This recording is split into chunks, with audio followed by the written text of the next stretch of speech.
Okay, back to the school tayo. Mamaya, may klase. Anong oras na? Alauna na. Dito pa rin tayo sa boarding house. Stay pa rin. Plano ko ngayon, pasok ngayon, English, Filipino, tapos, ano pa isang subject? MSEP. Yan, music yan.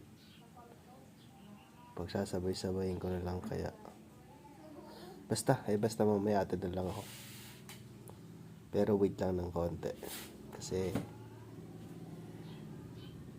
kahit ako mismo nalilito ako kung anong gagawin ko. O di kaya di nila kaya pumasok.